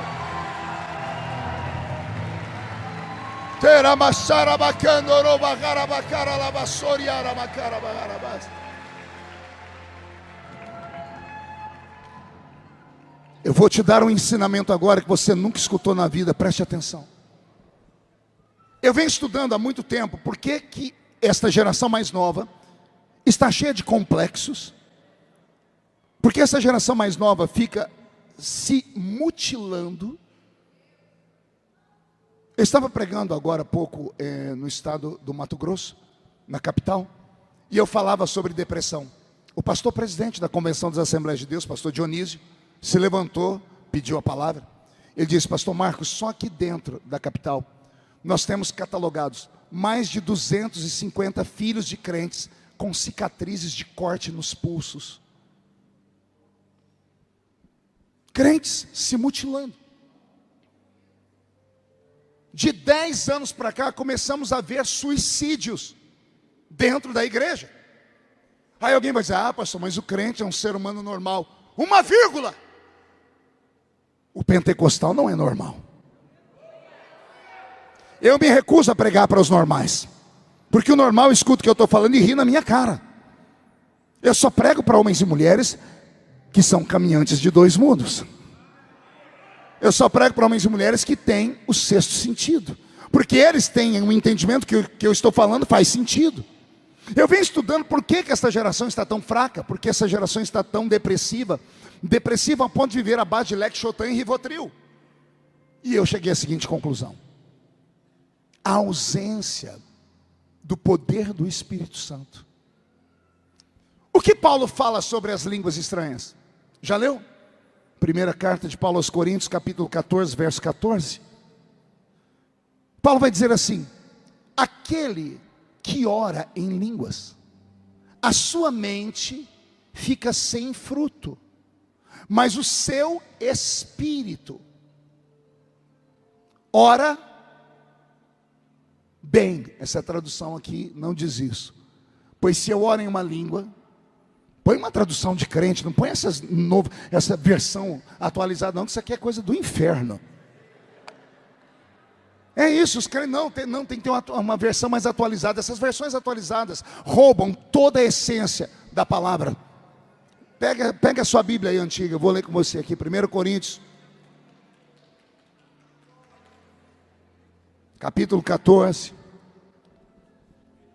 Se você achar aí a versão Almeida, revista e atualizada, aí você pode colocar aqui, tá? Não, tira esse trem daqui, agora. Acha aí a versão Almeida, capítulo 14, verso 14. Porque se eu orar em outra língua, o meu espírito ora de fato, mas a minha mente fica infrutífera. Se eu orar em outra língua, ou em línguas estranhas, o meu espírito ora bem, mas a minha mente fica sem fruto. Qual é o ensinamento de Paulo? Paulo está dizendo que aquele que fala em línguas, ele não está entendendo o que está fazendo, por isso a mente fica sem fruto. Mas não é por isso que ele diz assim: então pare de orar, você não está entendendo o que está fazendo. Paulo insiste, dizendo: aquele que ora em línguas, a sua mente fica sem fruto, mas o seu espírito, ele ora bem. O nosso espírito está armazenado entre o cerebelo e o hipocampo. O hipocampo que fica no centro do nosso cérebro, quase colado no cerebelo. Aqui está o armazenamento de todas as nossas memórias. Tudo que você vive, está armazenado aqui. Não somos como um computador que temos o dom de ir lá, selecionar o que a gente não quer, dar um delete e depois um reset. Tudo que você viveu. Alguns seres humanos são tão incríveis que guardam memórias intrauterinas. Coisas que viveram no ventre da mãe. Os gritos que a mãe escutou, as vezes que ela apanhou, a falta de alimento, a violência que ela sofreu, tudo isso é transferido para a criança. E a criança carrega tudo isso na sua memória. A memória não é ativada sempre. Às vezes ela precisa dos 5 sentidos para ser ativada. Um cheiro, ouvir uma palavra, ouvir uma música. Você já deve ter vivido isso. Você passou perto de um lugar, sentiu um cheiro, você foi transportado lá para a roça. Você ouviu uma música, o coração acelerou quando você ainda era apaixonado. Tudo está armazenado aqui, no nosso espírito. Aquele que ora em línguas, a mente fica sem fruto, mas o espírito ora, e ele ora bem. Paulo vai dizer que quem fala em línguas não fala a homens, senão a Deus. Porque só Deus entende. E Paulo explica, porque quem ora em línguas, ora em mistérios. E o que é mistério? Se a gente souber, não é mistério. Paulo está dizendo que quando a gente ora em línguas, as línguas ativam o nosso espírito. E todas as memórias das quais não lembramos mais, inconscientes e que estão no nosso subconsciente, elas são atingidas. E aí o seu espírito busca todos os seus traumas, todas as suas dores, todos os seus abandonos, e em uma outra língua, ele fala com o único que pode curar. É por isso que a nossa geração antiga não tinha depressão, não tinha síndrome do pânico. Nossos filhos não se mutilavam, porque a gente entrava na presença de Deus com toda alegria. E os nossos cultos eram tomados por dons e por manifestações espirituais. Quantos cultos do dia da criança, não fui eu lá orar com as crianças da nossa igreja, Jesus batizar crianças de 2, 3, 4, 5, 6 anos de idade com o Espírito Santo. Pergunte se essas crianças se desviaram. Pergunte se algum dia elas se mutilaram. Não, porque elas acessaram um dom, acessaram um presente, acessaram uma outra atmosfera. Nós não podemos deixar essa atmosfera morrer. Nós não podemos deixar essa atmosfera deixar de existir. Nós precisamos buscá-la, temos que provocá-la. Temos que aqui nesta manhã entrarmos num seminário de adoração profunda. Temos que ter aqui homens e mulheres que acreditem nisso que eu estou falando. Pastor, o senhor acredita mesmo nisso? Eu acredito nisso em ipsis literis, porque eu vivi isso. Eu era cortador de cana de açúcar aqui na região de Uberlândia. Eu apanhava laranja, algodão e café aqui. E olha o que Deus fez com um cortador de cana. Eu preguei em quase 100 países do mundo. Eu preguei em mais de 4.000 cidades do Brasil. Eu estou com 51 anos de idade, eu já atingi 3 gerações. E continuo pregando. Estava chegando aqui, o apóstolo Renê liberou uma bênção para nós, né, Mateus, falando. Vocês vão ouvir aí algo tremendo de Deus. Para ouvir o apóstolo Renê falar de um rapaz como eu, criado no meio do mato, é porque tem algo diferente. Domingo eu estava pregando na Lagoinha, lá em Orlando. A semana toda pregando. Todos os lugares onde eu fui, eu vi o céu descer. As pessoas olham para mim e acham que eu sou especial. Não, não sou especial. É que a minha geração foi treinada. A minha geração tem profundidade. A minha geração não abre a boca só para falar, vai dar certo, você vai para cima, vamos conquistar. A minha geração não é uma geração que fica sentada num banquinho, olhando para você com aquela carinha bonitinha, dizendo, não importa o que você fez no verão passado, Jesus te ama, sua coisinha fofa. Não! A minha geração não é dessa. A minha geração não é Nutella. A minha geração é raiz. A minha geração é uma geração que cavou. Eu posso falar com vocês, pregar por 5, 6 horas em qualquer tema dentro da Bíblia. Alguém diz, de onde que sai tanta coisa? Eu cavei, eu busquei. Eu fiz amizade com o dono da sabedoria. Eu conheço o céu pelo lado de dentro. As pessoas perguntam, como é que nada te atinge? Porque tudo comigo vai para o Jornal Nacional. Já viu ou não? Tudo comigo é escândalo nacional, tudo comigo é para matar. Alguém até diz assim, ó, morreu, agora morreu. Nunca conseguiram ir na missa de 7º dia. Quando chegam lá, tem um recado aí, ele ressuscitou de novo, o homem está de pé de novo, ninguém para a máquina. Aí pergunto, qual é o seu segredo? E eu conto, meu segredo é que os meus pés estão fincados em uma rocha. Os meus olhos viram. Os meus ouvidos ouviram. O meu coração sentiu. O que, pastor? O Pentecoste de verdade. Eu faço parte da geração que Joel falou, que nos últimos dias o Senhor derramaria do Espírito dele sobre toda a carne. Quando Deus diz sobre toda a carne, Ele está dizendo, não haverá preconceito. Não precisa ser filho de pastor para receber. Não precisa ter pedigree evangélico para receber. Às vezes quando eu prego pelo mundo, alguém insiste em dizer, sua mãe deve ser uma mulher importante na Assembleia de Deus. Disse, minha mãe aceitou Jesus agora. Seu pai disse, não tenho pai. Você é de uma família de sacerdote? Não sou, eu era católico. Aí alguém pergunta assim para mim, então quem é o seu costa quente? Quem é que te empurrou? Eu digo, meu costa quente, ele tem a costa quente, os olhos como tocha de fogo, os pés reluzentes como latão que saíram da fornalha. O mesmo Cristo que me levantou quer levantar vocês aqui. Eu já falei para Jesus há muitos anos, não me leve em qualquer lugar. Só me deixe ir em lugar onde o Senhor quer mudar corações e vidas. Só me deixe em lugar onde há alguém orando, pedindo um avivamento. Eu não estou aqui à toa nesta manhã. Eu não estou aqui por falta de agenda. Eu recebo 150 convites por dia do mundo inteiro para pregar. Se eu estou aqui, é porque Jesus quer falar com você, quer mudar a sua história. Jesus quer dar um up nesse ministério. O Senhor me trouxe hoje aqui para te falar. Existe um mundo invisível. E ele é real.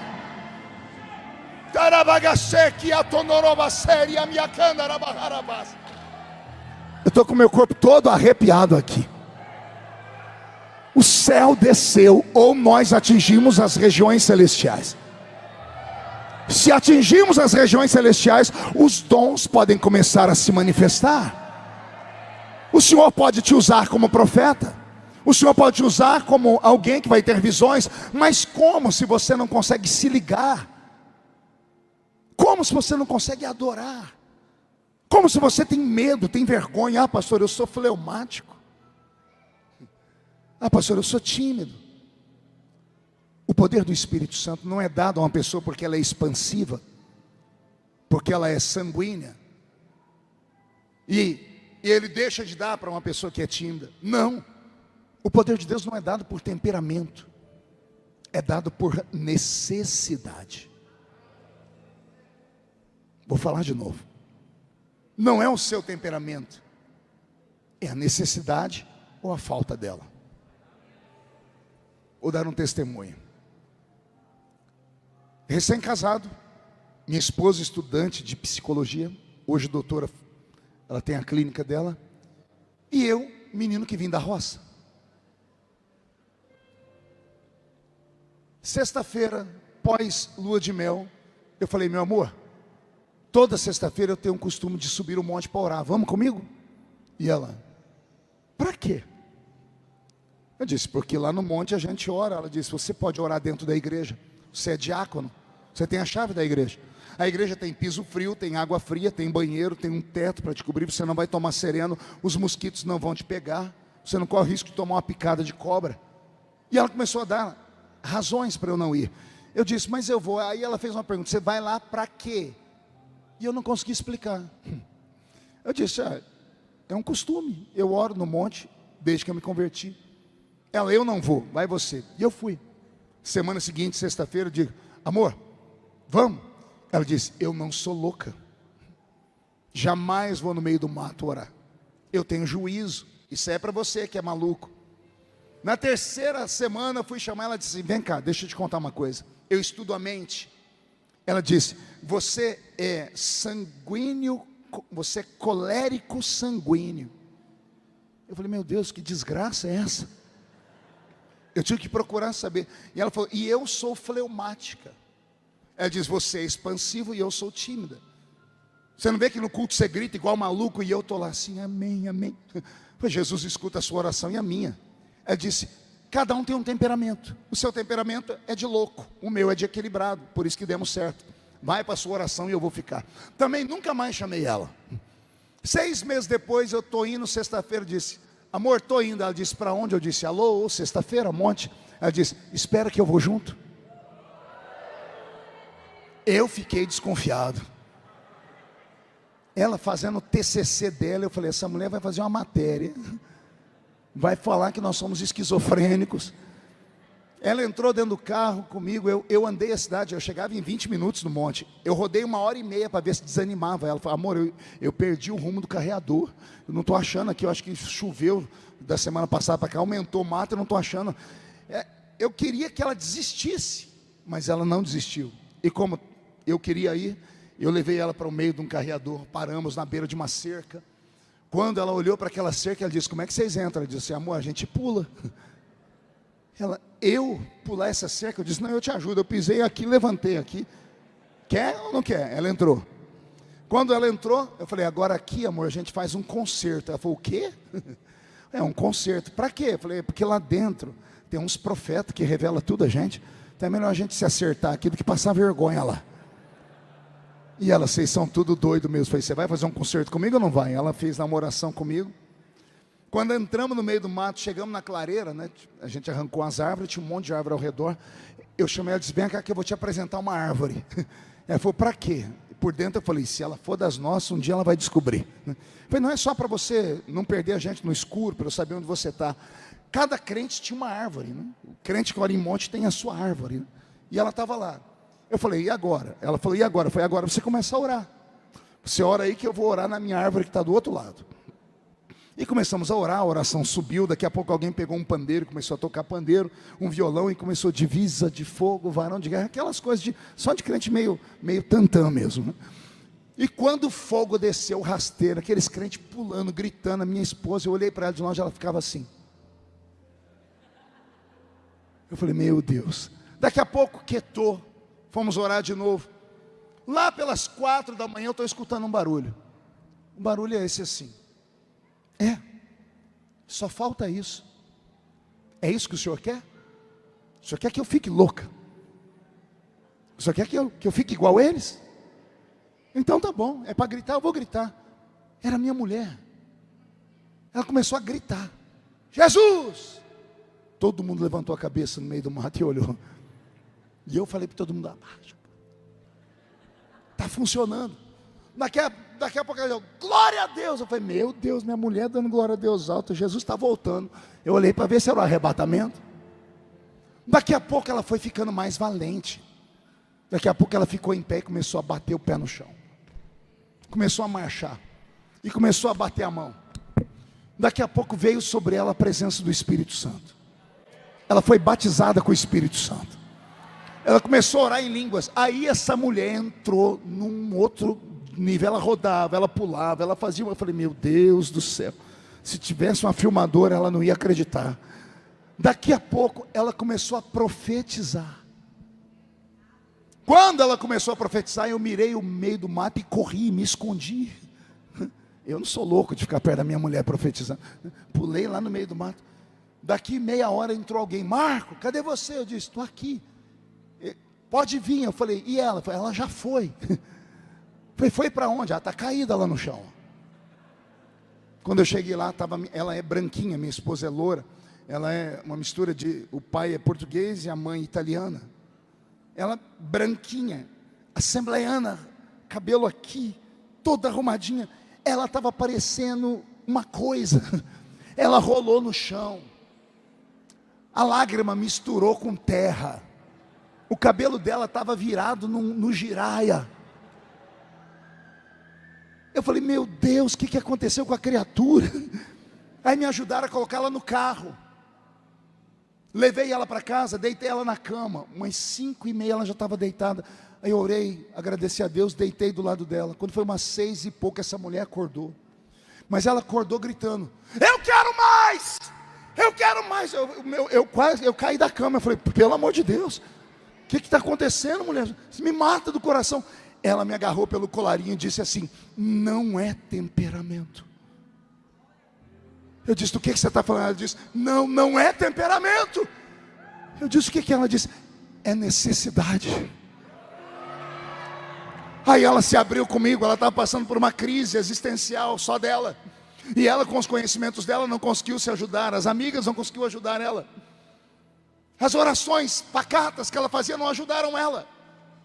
Restou o último refúgio, gritar igual os doidos. E quando ela gritou igual os doidos, ela abriu o céu. Vou falar de novo. Quando ela começou a adorar intensamente, quando ela se esvaziou, esqueceu quem estava à esquerda, à direita, esqueceu que as pessoas que estão perto dela não pagam as contas dela, porque muitos não se entregam por isso. O que vão falar de mim? Quem fala de você te visita quando você está doente, por acaso? Quem fala de você paga as suas contas na hora que você está devendo?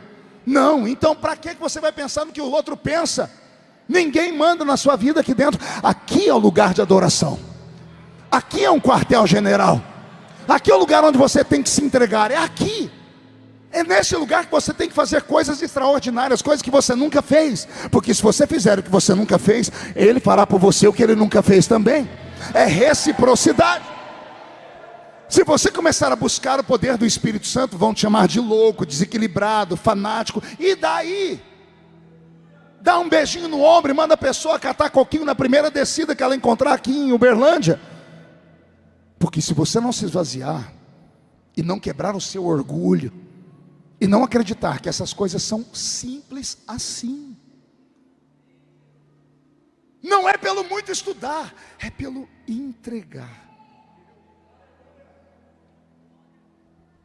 John Wesley estava esmurrando a parede da casa dele quando Carlos Wesley chegou, ou Charles Wesley chegou. Ele botou o ouvido na parede de madeira e ele escutava o irmão dele gritar assim: ou o senhor me usa, ou o senhor me mata. Ou o senhor me usa, ou o senhor me mata. Porque o seminário batista não me aceitou para ser missionário, porque falaram que eu sou louco. Não aceitaram John Wesley, porque achavam que aquele nanico era um homem desse tamanho, usava o sapato que aqui no Brasil seria o número 33. Um homem desse tamanho, era bravo, era expansivo, era corajoso, era colérico, era sanguíneo. Ele esmurrava a parede dele. Daqui a pouco parou de esmurrar, e Charles Wesley disse que escutou um barulho, bum. Ele entrou correndo dentro do quarto, estava John Wesley caído no chão, tremendo.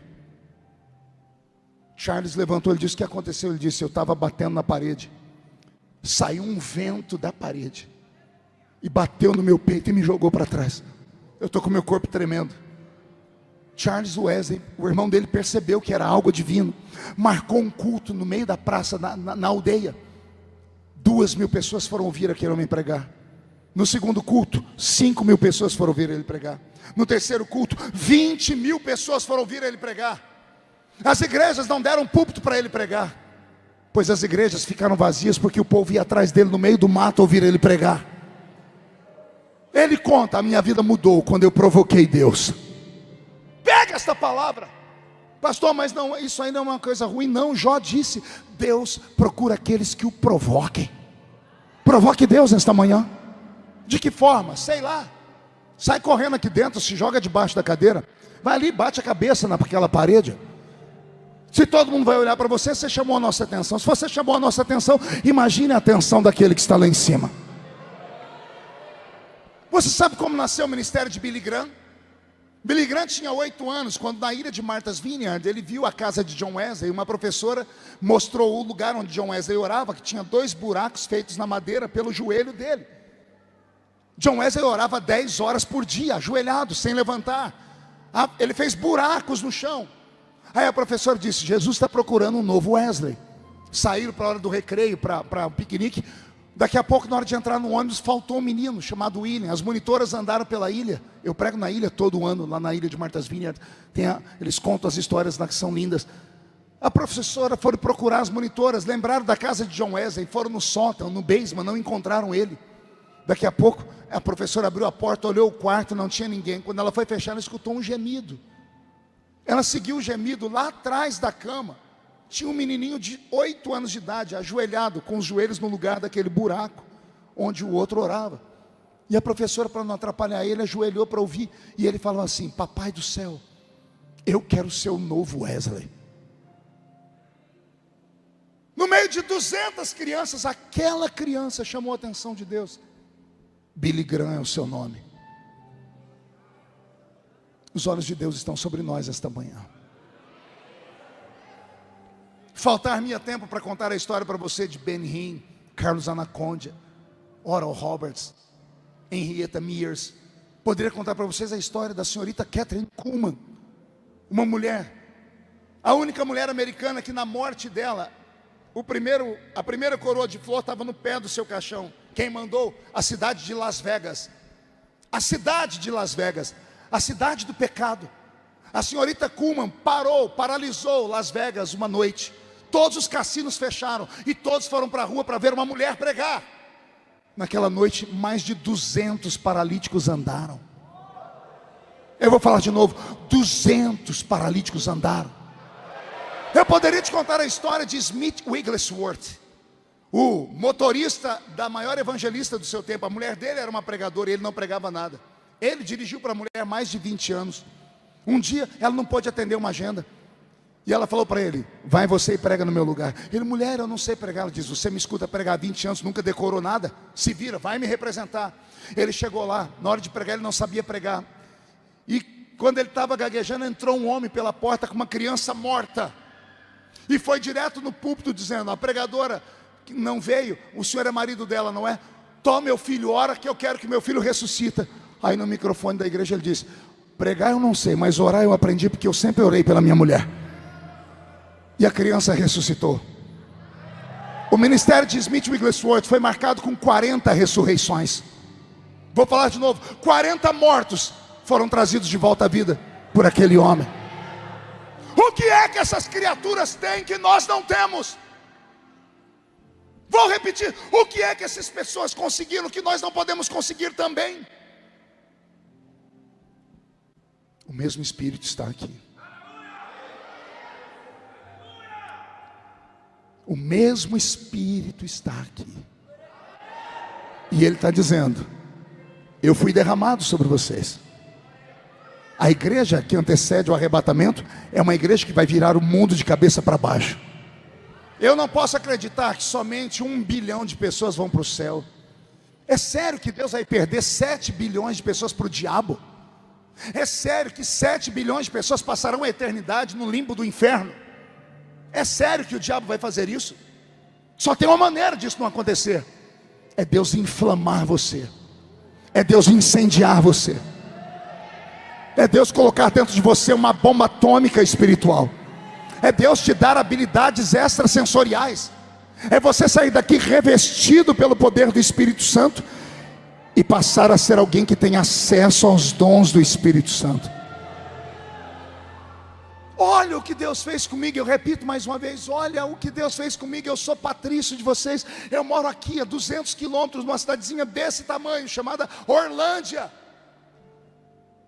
Eu sou conhecido no mundo inteiro, meus livros foram traduzidos para o inglês, para o espanhol. Nos meus 30 anos de aniversário de ministério, meu pessoal fez um levantamento, 30 milhões de DVDs de mensagens esparramados no mundo. Meu canal no YouTube tem mensagens minhas com 20 milhões de acesso, uma mensagem. E o que é que eu tenho que você não tem, criatura? Talvez eu saiba. Eu me apaixonei pelo Espírito Santo. E Ele está aqui. Ele é meu amigo. E Ele está dizendo: eu quero levantar outros, Marco, nesta tarde. Eu quero levantar outros que acreditem. Eu preciso levantar outros, uma geração profética. Uma geração que não olhe para a religiosidade, uma geração que traga o céu para onde for. Eu quero crer que alguns de vocês, depois desta tarde, quando entrarem na universidade, nas aulas, a sua presença vai incomodar o inferno. Não se assuste se pessoas caírem endemoniadas dentro da sala de aula só de olharem para você. Não se assuste se depois dessa tarde a sua sombra levantar paralíticos pela rua da cidade. Não se assuste se daqui a pouco as pessoas começarem a fazer procissão para ir na sua casa receber a oração. Não se assuste se a sua célula explodir em crescimento depois de hoje. Não se assuste se o senhor que já é pregador for pregar o mesmo sermão que você pregou a vida inteira e nunca teve efeito, e na próxima vez que pregar a mesma coisa, alguém vai dizer: de onde você tirou isso? Vão achar que é uma coisa fora do normal, porque não é apenas o esqueleto, é Deus trazendo vida, o Espírito descendo. Eu quero propor uma revolução em Uberlândia. Eu quero propor uma revolução aqui nesta igreja. Eu quero propor uma revolução na sua célula, na sua casa. Eu quero propor que quando este culto terminar, o mundo inteiro vai saber quem é você. Deus vai soprar o seu nome. Este ministério vai crescer a 100 por 1. Deus vai levantar homens e mulheres aqui de uma forma tão violenta, tão grande, que as pessoas vão olhar e não vão acreditar. Vão falar: de onde saiu isso? E você vai dizer: eu estive num culto de manhã, eu entendi que o Espírito Santo veio sobre toda a carne. É hora da igreja ser erguida. Feche seus olhos.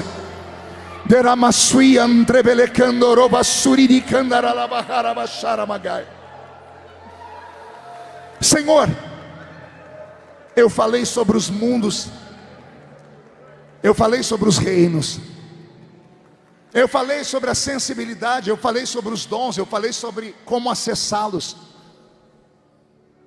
Tudo que eu falei está dentro deles. Daqui para frente é entre eles e o Senhor. O que vão fazer com o ensinamento, com a revelação da sua palavra, é um problema deles. Mas eu não posso terminar esta manhã sem fazer um convite de altar, meu Pai. Mas antes de fazer um convite, eu quero fazer um alerta, Senhor, que aqueles que ousarem aceitar esse convite, arquem com as consequências, porque é um caminho sem volta. Eu vou chamar homens e mulheres que estão cansados de uma vida comum, de um cristianismo barato. Senhor, eu vou convidar à frente do altar homens e mulheres que querem uma vida sobrenatural na sua presença. E como eu disse, eles vão ter que arcar com as consequências, porque eles vão entrar no mundo invisível e o diabo vai vir com tudo para cima deles. Eles serão testados, serão provados. Eles sofrerão preconceitos. Eles perderão amigos. Eles perderão oportunidades. Talvez alguns vão perder até o emprego, porque o que o Senhor tem para dar para esta geração é maior do que o Senhor deu para a minha. Senhor, enche esta casa com a sua presença, porque o altar já está tomado de homens e mulheres que querem ver o céu pelo lado de dentro. Senhor, vem, vem. Vem. Eles poderiam estar em qualquer lugar, mas eles estão aqui. Vem. Teramassuri de Candarabaharabaxarabagaraba. Teloim Teloban. Trelebesui Andorobaki Andarabagas. Naraya Andrebele Candorobas. Ternou Shui aqui a minha sergue Mandorobahai. Maria mandro baralastorgi Andrebele Torgi Mandai. Rabassia Mahasuria. E hakia suika tonoro badarashi. Nina makia tonoro sorgi Andrebele Karalateia mas. Senhor, onde houver alguém batizado com o Espírito Santo, está buscando algo mais. Aumenta a potência do seu poder sobre ele agora. Onde houver alguém que nunca falou em línguas e quer receber, batiza com o Espírito Santo agora. Ativa os dons espirituais agora. Levanta o profeta agora. O que vai curar o enfermo agora. O que vai interpretar as línguas. A palavra do conhecimento, discernimento do Espírito. Enche esta casa com os dons agora. Agora, agora, agora, agora, agora. Já! Ah!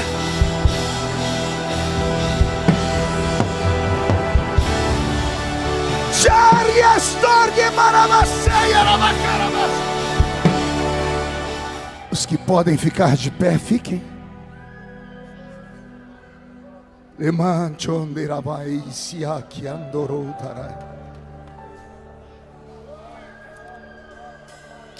a mão direita para o céu comigo aberta.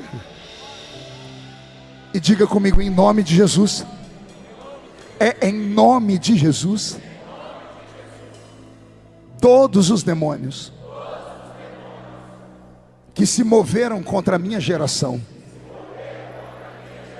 que se uniram contra o meu país, que esfriaram a igreja, que desviaram ela do propósito, que roubaram os dons, a sensibilidade, eu ordeno. Não estou pedindo, estou ordenando. Venha para a palma da minha mão agora. Feche a sua mão. Eu vou contar até 3. Você vai jogar no chão e vai pisar em cima. Vai se cumprir Lucas 10:19. Eu vos dei poder para pisar sobre serpentes e sobre escorpiões, sobre todo o poder do diabo, e nada fará mal a vocês. Depois que você pisar em cima, você precisa encontrar 2 pessoas. Porque a Bíblia diz que quando 2 ligam na terra, é ligado no céu. E você vai dizer para eles assim: o nome dele ainda é Jeová Jiré. Ele proveu no passado. Ele vai prover um avivamento de novo. 1. Você nunca mais será o mesmo.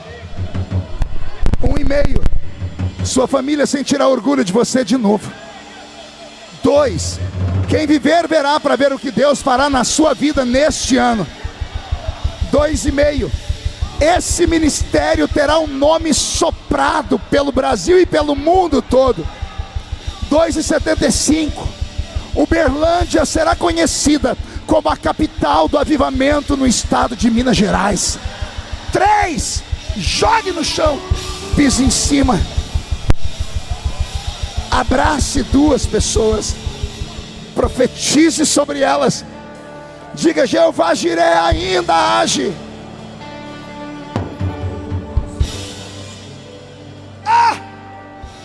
Senhor, para terminar esta manhã,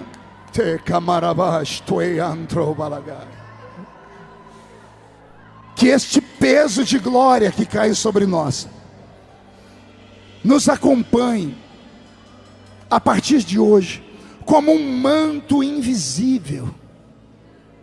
Haverá libertação, haverá cura divina, haverá milagres, haverá a palavra rema nos lábios.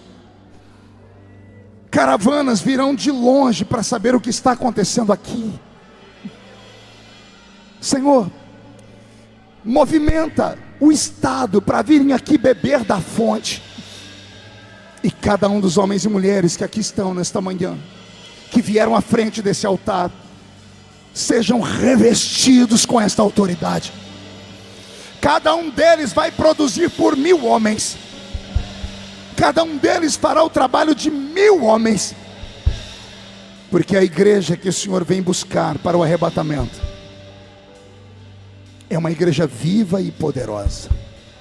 Só quem crê diga: eu creio. Murche a barriga, estufe o peito. Olhe nos olhos de quem está do seu lado. Se o olho dele ou dela não estiver vermelho, enfie o dedo dentro do olho dele e diga: eu não sou daqui, eu sou de outro lugar.